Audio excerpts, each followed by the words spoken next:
all the math you need for computer science.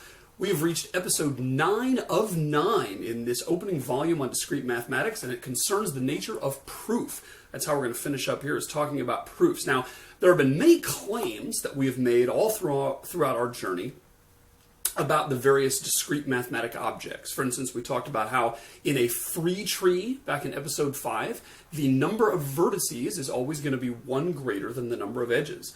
We said that if you take the probability of the intersection of 2 events, that is never going to be greater than the probability of each event on its own. And similarly, if you take the probability of the union of 2 events, the probability is never going to go down as a result of doing that. We talked about the 2's complement scheme and how if you perform a 2's complement addition and you get the carry out being different than the carry in the leftmost place, then you're going to have overflow. Otherwise, you're going to have an answer that does in fact fit in the bounds that you have. Now, we stated all those things.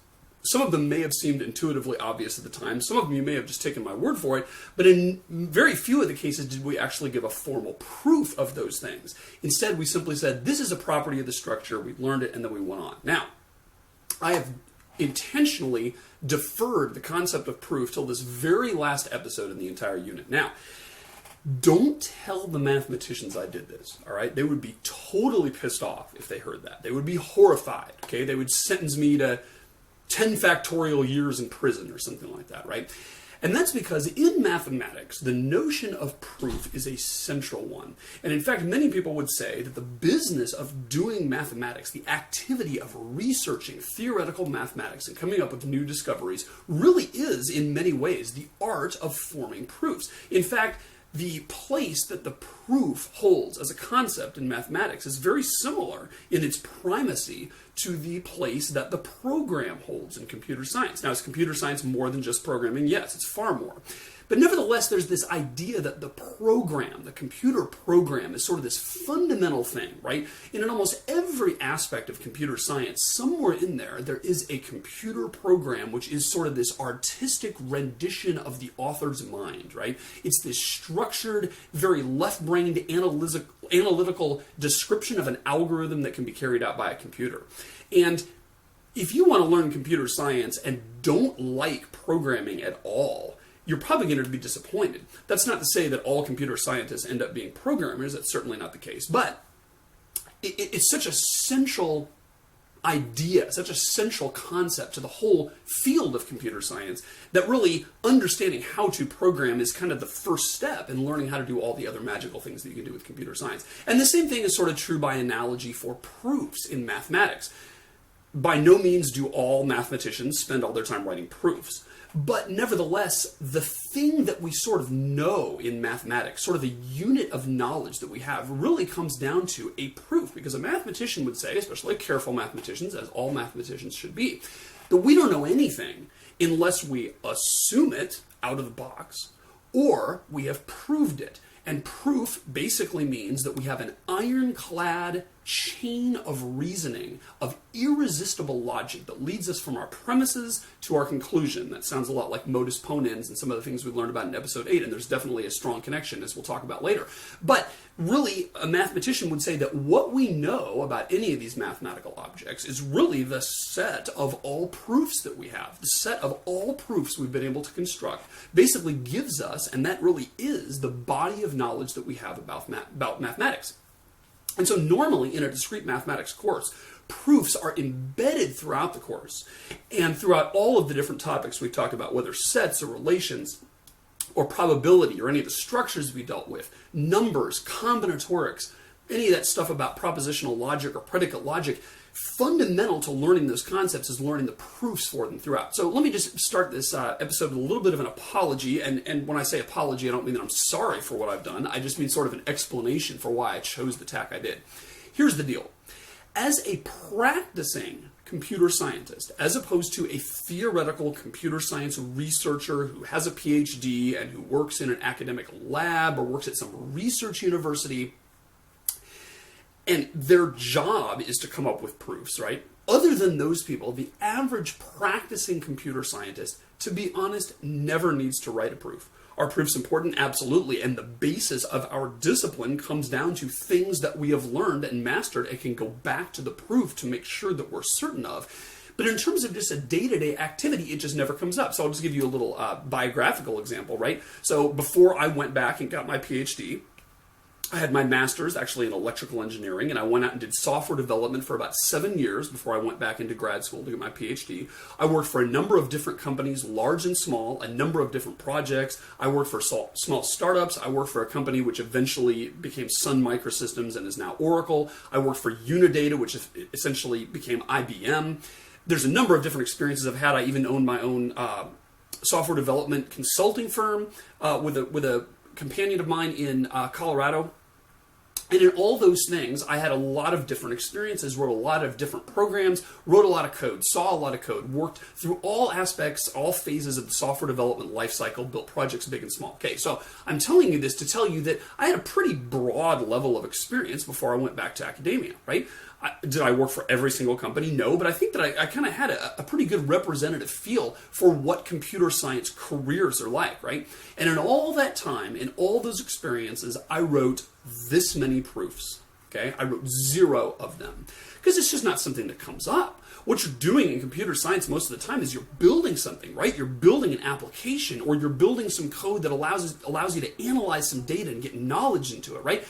Coming up with proofs about things is something that's certainly very important, and there are people in the world that do that. And if you're interested in that, I certainly encourage you to look into that field. Most computer scientists, though, and when I say most, I mean 99+%, are never going to have to write a proof in their life, which is why I feel like a course like this, aimed at practical computer science practitioners, is better served by not muddying the waters by talking about the concept of proof. Because when you're dealing with something like binary search trees, or 2's complement numbers, or endo relations that are reflexive and antisymmetric, having to spend some of your neurons on the what is the proof for such and such, I found in my own schooling that was kind of a distraction to understanding the mathematical object itself. And so what I've done in this unit is I basically said, let's do a survey of all the important kinds of mathematical objects that come up in discrete math for the computer scientist, and let's figure out what the main properties there are, and let's kind of flesh out what the implications of those properties are. And then I've deferred to the end the concept of how we can prove beyond any shadow of a doubt what those properties are. So that's the reason I did this course this way. It's an atypical approach. I hope that you've found it useful. All right?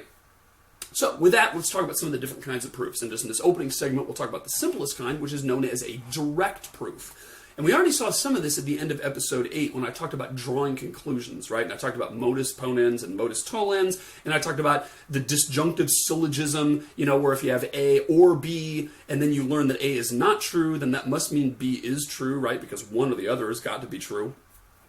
Various things like that, right? A direct proof is kind of the most basic kind of proof, and what it means is starting from some premises at the outset, and normally we call those axioms or postulates. You'll hear both words used.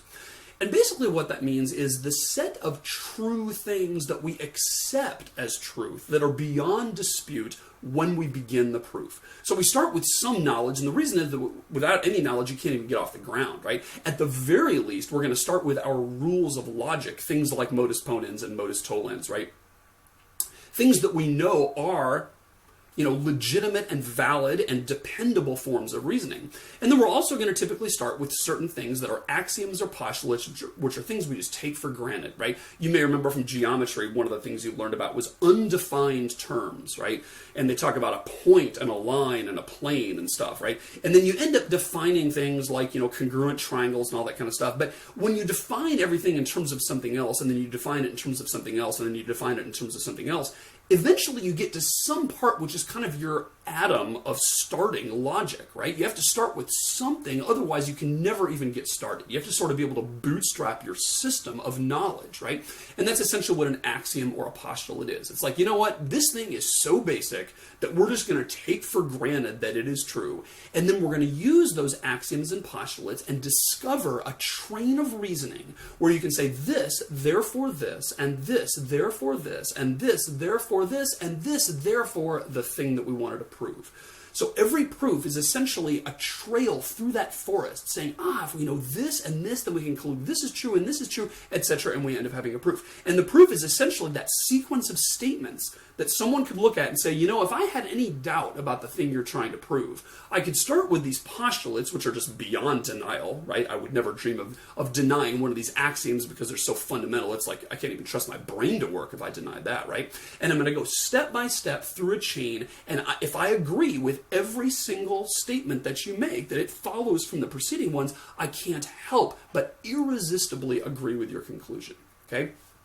If you go back in the history of philosophy, you've probably heard of the Socratic dialogues, right? Socrates was, baffling some of his friends or adversaries in ancient Greece, and he would do this, right? He would say, well, what about such and such? Doesn't that lead us to this conclusion? And they would say, yes, it does, Socrates. And then he would say, and then from that, what does that tell you? And they'd say, well, that tells us something else, Socrates, etc., right? And by the time he got to the end, then you'd realize, wow, this thing that you never would realize was true just by looking at it actually is, because it comes from this irresistible train of logic that is irrefutable, right? And there were a lot of people actually in ancient Greece that suspected Socrates of pulling the wool over people's eyes, right? They said, well, if you're just a little bit off on a few of those steps, you're going to have this sort of accumulated error over time, to the point where at the end you're going to come up with some outrageous conclusion that you think you've proven, but really you sort of, gradually drifted from the truth along the way. And so, one of the things that we have to be able to do in mathematics is make sure that every single step in a proof is ironclad, deducible from the previous ones with no possibility of error.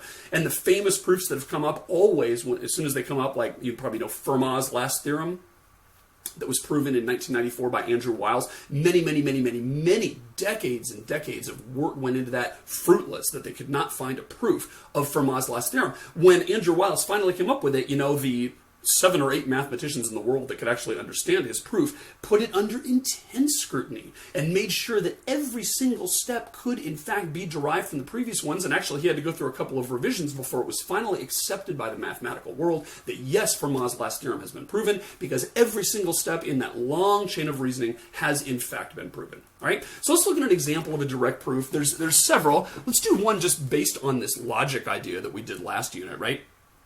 I'm going to put some facts up here, and really you can think of these as the axioms, right? Let's say we know that A implies C, and when I say we know A implies C, what I mean is we know that A implies C is true, which of course you'll remember means that either A is false or C is true, or both, right? That's the only way that statement can be true, is if one of those two things is the case. Let's say we know B is false, so we know not B, right? Let's say we know that F or not E implies D. Let's say we know A or B. And then let's say we know that not C and D is true. Okay, so these are all the facts here, and again, I used this term last time, and I'll write it again here. This could be our artificial intelligence knowledge base, or sometimes people will call this the KB. Okay, the way an artificial intelligence system works, or the way some of them work, is that they maintain basically a database of all the things that we know are true, and they are written in something like predicate logic usually. We're writing in propositional logic just to keep it easy here, right? And so this is the set of all the things that we think we can count on, right? And let's say we suspect that something is true. And let's say what we want to do is prove that it's true. And what we want to prove is that F is false. We want to know, is this in fact a statement we can rely on? Or is there some doubt about whether F is true or false? Or heck, maybe F is certainly true, right? All those things could be the case. It's going to be either true or it's going to be false, or we might not be able to tell yet. But suppose we wanted to prove that F is false. Now, you might just sort of glance at this and kind of play around with it and see if you can come up with an answer. And of course, since I concocted this example, there is an answer. And here's how I'm going to do it. I'm just going to give you one possible answer. And again, this does not mean it's the only proof. I'm going to say step 1 of the proof is as follows. If you look at facts 2 and 4 here, so you look at this one and this one, and you put those together, what you'll realize is that we know that the proposition A must be true. And again, these propositions can stand for anything, right? We just have A, B, C, D, E, F, and in fact, that's where it is to a computer, right? It doesn't know that any of these things mean the Lakers won the NBA championship this year, or Steven likes popcorn, or anything, right? Who knows what they are? What we know is that they have these relationships to each other. And we can know that by facts 2 and 4, A must be true, right? Because 4 tells us that either A or B or both is true. But then number 2 tells us that B is false. Therefore, it must be the case that A is true, right? Otherwise, fact 4 would not be reliable.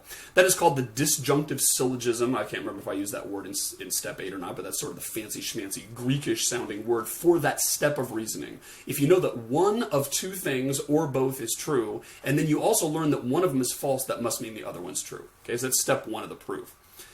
Then we just build on that, right? So we're going to say, by step 1 and fact 1, we know that C is true. And that's our modus ponens rule, right? So we know that A is true from step 1. Then fact 1 says that A implies C, and so that's the simplest form of reasoning in the world, right? That's Socrates is mortal, Socrates is a man, all men are mortal, therefore Socrates must be mortal, right? If we know that A implies C, and we know that A, then we know that C. And then step 3 is going to be by step 2 and fact 5, D must be false. So if we look at step 2, we know that C is true. Then if we look at fact 5 says it's not the case that C and D are both true. That's what this means, right? It's not the case that C and D are both true. Well, by step 2, we just learned that C is true.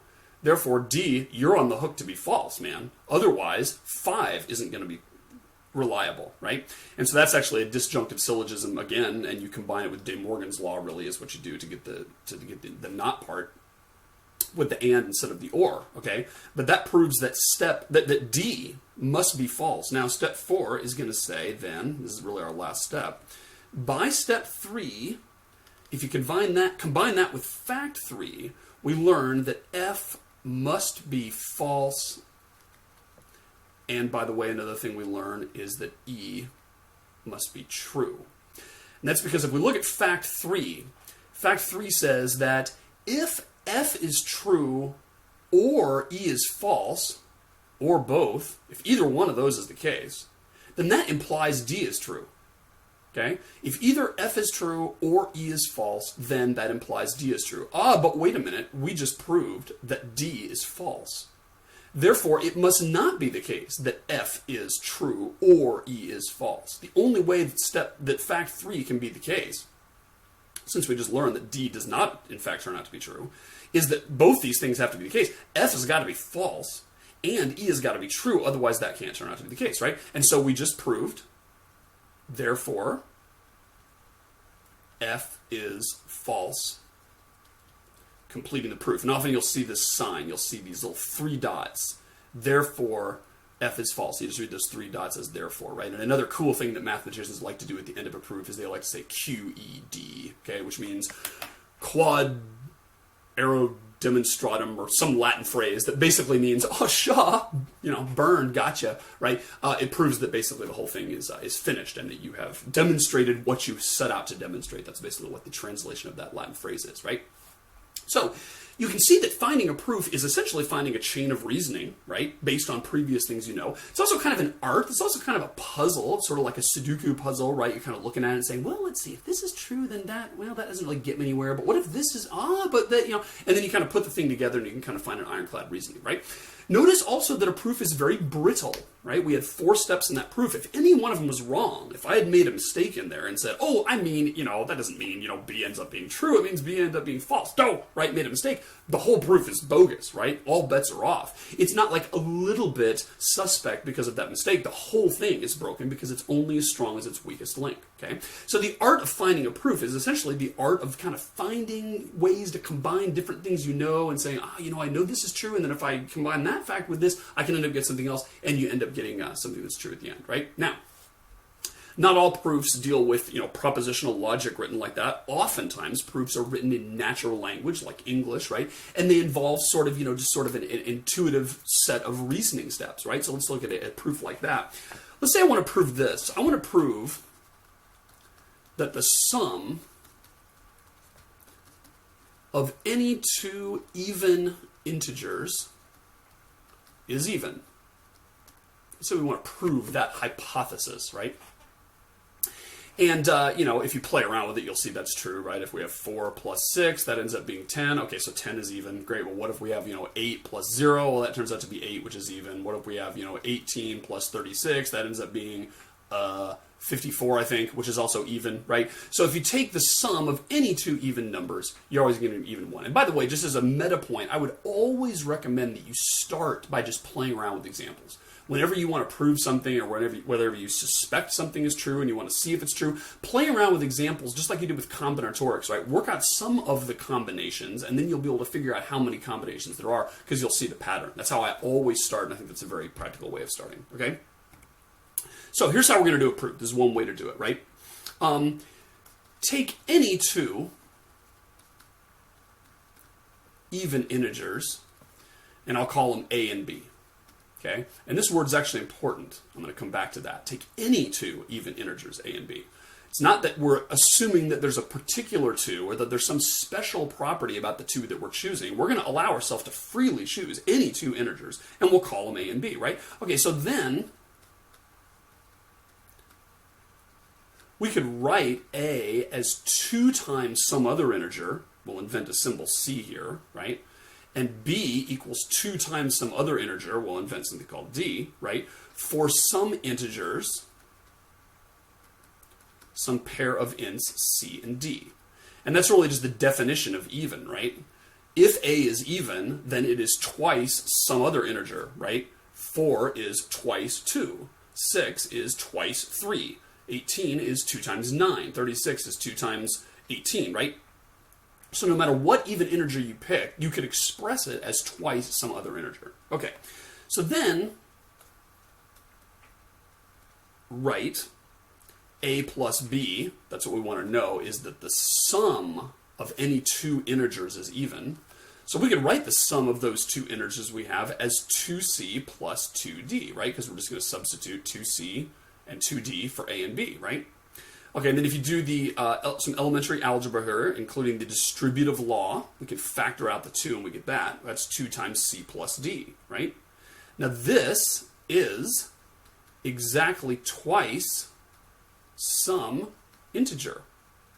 Because c plus d is certainly an integer, right? If we take c and d, both of which are ints, and we add them, we're going to get some other int.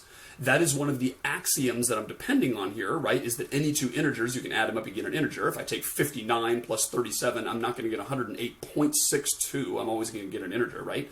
So since I did this addition here, I ended up with 2 times some integer. And that, of course, is an even number. Therefore, A plus B is an even integer. Therefore, the sum of any two even ints is an even number. Why do I know any? Because when I started out back up here, I allowed myself free reign to choose any two integers. I didn't start off by saying, well, let's pick a particular two and then work out all these logical steps and then make this audacious claim that it's true no matter what integers I pick, right? That's actually really key. Actually, I meant to say any even integers, right? When we started off with A and B, we said let them be any even integers, not any integers at all, right? Now, the reason I say that is because it's very easy to get distracted. It's very easy when you're putting together the mechanics of the proof, right, and wiring it all together. This plus this gives us this, and then combine this with this, get us this. It's easy to sort of lose track of some of the foundational assumptions, right? And when we get to mathematical induction, that's especially going to be the case. But all I've done here is said start off with any two even integers. We know that no matter what we pick, we can express it as 2c and 2d, and then the rest follows, right? And you end up getting a proof. Now, a couple things here. One is that clearly it's the case that there's multiple proofs possible for something, right? I mean, I'm not at all claiming this is the only way to prove that the sum of any two even integers is even. There's undoubtedly many more, right? And that's simply to say that if you start with all the axioms we might start with, there's many different ways that you can end up getting the proof. It might be the only one, but I doubt it, right?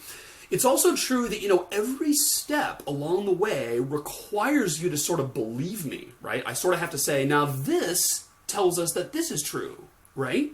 You agree? You get that, right? I have to sort of get you to agree by using your insight and your intuition to say, oh, yeah, okay, that follows. I can't deny that, right?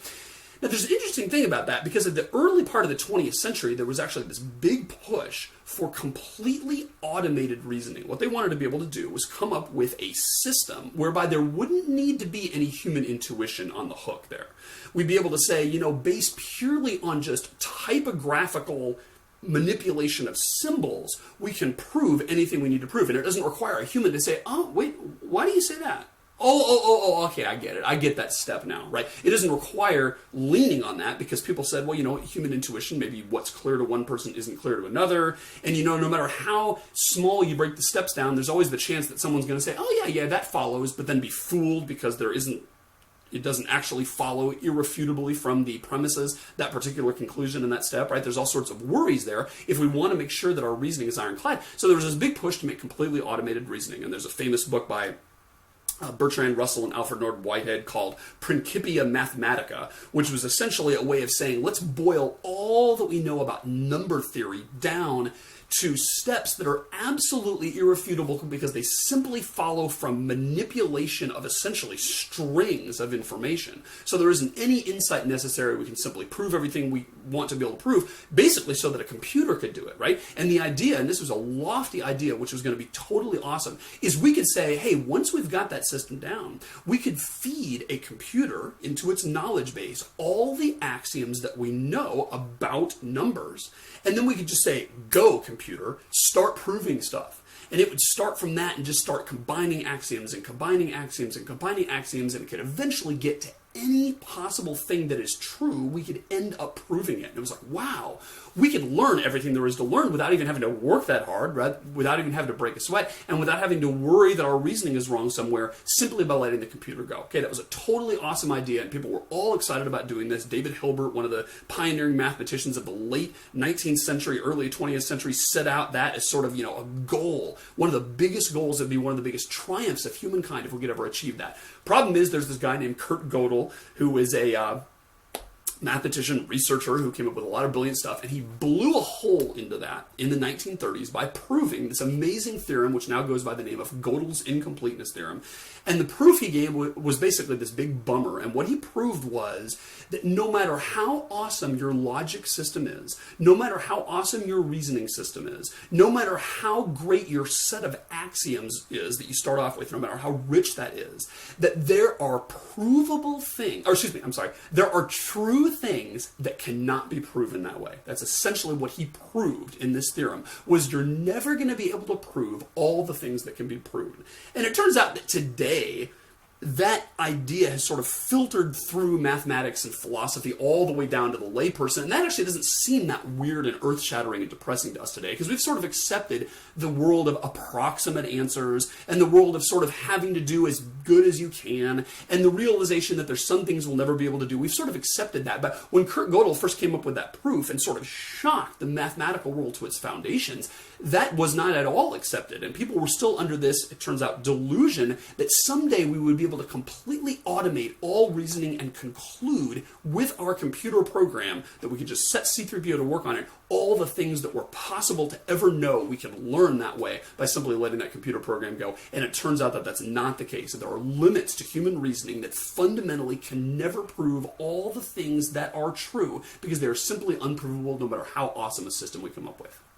Fun fact. Before we leave this, I just want to give you a little analogy here. One thing I've always been reminded of when I talk about proofs is this game you may have played it. It's called Word Ladders, or it goes by other names. Actually, Lewis Carroll, who wrote Alice in Wonderland, came up with this.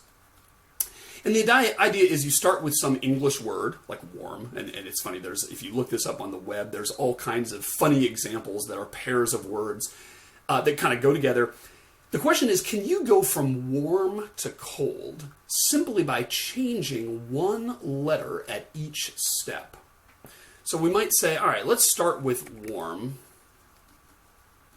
and then let's go to wart, because that's also a valid English word, and we changed M to T, right?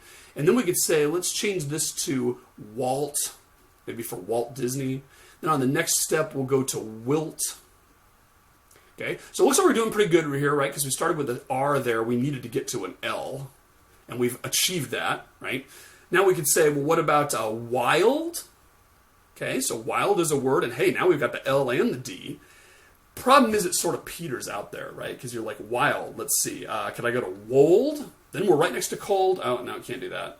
What about, can we change to kiled? No, because that's not a word, right? Turns out this ends up being a dead end. And you can't get to cold that way. And you'd have to back your way out and find another solution. And one of the solutions, again, I don't claim this is the only one. You could go from warm to worm to word to cord to cold, baby. QED. Therefore cold, right? This is just like a proof. We start from an axiom, something that we accept, and we changed one letter at a time, and we end up getting to cold. So we can go from warm to cold by only changing one letter at a time. And really, finding a proof is kind of like finding some meandering path through the space of all words that ends up getting us an answer, right? Try another example here. What if we start with the word black, and we want to get to white? That's pretty amazing that you can actually do that. I mean, those seem as far apart as they can get, and now it's 5 letters here, right? But there actually is a path. I'm sure there's more than one, probably. Let me give you this one. Clack. That's a little bit of a stretch, but that's a word, meaning the sound, clickety-clackety-clack, right? Then we can go to crack. Now, it doesn't seem like we're making much progress here, right? In fact, it seems like we're kind of on the wrong track. And I say that because we haven't gotten any closer to white, right? We managed to change that letter and that letter, but big whoop, right? Neither one of them we made it be a W or an H. And that's just to show that the nature of a proof sometimes requires a little backtracking. Kind of seems like a trick to do this, right? We can't just do it in a trice. That actually is a word. In a trice is a phrase which you may have heard of, which means immediately, right?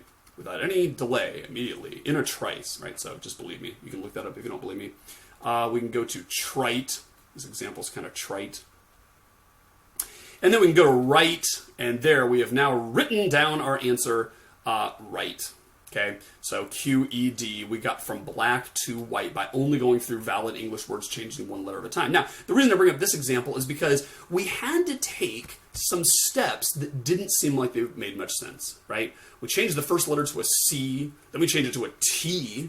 We didn't get any closer to W, but it turned out it was necessary to do that in order to get from our starting point to the end, right?